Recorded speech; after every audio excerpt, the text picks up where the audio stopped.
खासकर हर्ष। और फिर वो जाल पूरी तरह से कस जाता है। हाँ। वो वहां से निकलने की कोशिश करते हैं, लेकिन हर बार घूम फिरकर उसी आउटहाउस पर वापस आ जाते हैं। एक भयानक लूप। हाँ, एक लूप है जिसके बाद एक एक करके परिवार के लोग मारे जाते हैं। पहले सैम, फिर सदमे में शालिनी और आखिर में तनु। और यहाँ कहानी का सबसे दिलचस्प पहलू सामने आता है। ये कोई रैंडम हॉरर नहीं है। नहीं, ये सब कुछ 2 साल पहले हुई एक घटना से जुड़ा है। हर्ष को याद आता है कि कैसे उसने नशे में गाड़ी चलाते हुए अपने सबसे बड़े बिजनेस कॉम्पिटिटर विनोद कुमार की गाड़ी को टक्कर मार दी थी। हाँ, उस वक्त विनोद कुमार का पूरा परिवार पत्नी और बेटी के साथ बुरी तरह घायल था और मदद मांग रहा था। और हर्ष का दोस्त मदद करना चाहता भी था, लेकिन हर्ष ने उसे रोक दिया। उसे लगा कि ये उसके रास्ते का सबसे बड़ा कांटा हटाने का एक मौका है।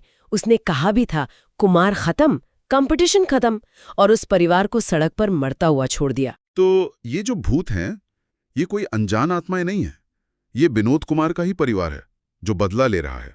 अपना बदला ले रहा है। और उनका बदला बहुत पर्सनल है। वो हर्ष को ठीक वही दर्द दे रहे हैं जो उसने उन्हें दिया था, एक एक करके उसके परिवार को खत्म करके।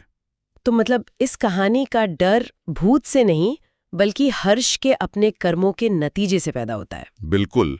भूत प्रेत तो बस उस अपराध बोध और अन्याय का एक फिजिकल फॉर्म है। लेकिन एक सवाल है, क्या ये बदला थोड़ा ज्यादा नहीं लगता?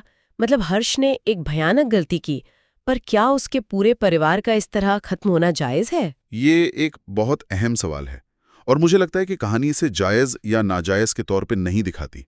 अच्छा। बल्कि ये एक सिंगल स्वार्थी फैसले के विनाशकारी प्रभाव को दिखाती है। हर्ष का परिवार उसके कर्म का दुखद नतीजा है।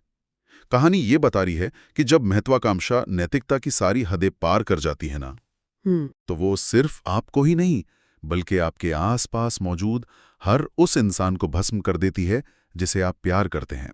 और अंत में हर्ष को ये एहसास होता भी है। वो खुद कहता है, मेरे स्वार्थ ने एक परिवार को बीच सड़क पर मरता छोड़ दिया, और इस कर्म की सजा आज मेरे परिवार को भुगतनी पड़ी। उसका पूरा साम्राज्य, उसकी नंबर 1 बनने की जिद, सब कुछ राख हो जाता है।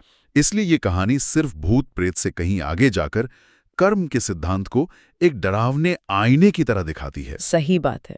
ये बताती है कि असली हॉरर अलौकिक नहीं, बल्कि इंसान के अंदर का लालच और उसकी बेपरवाही है। और कहानी का अंत इस लाइन पर होता है कि आत्माएं हमेशा हमारे आसपास ही रहती हैं। ये सुनकर ये सोचने पे मजबूरी होती है कि अगर हमारे फैसलों की गूंज इतनी दूर तक और इतने भयानक तरीके से लौट कर आ सकती है, तो क्या कोई भी फैसला छोटा होता है?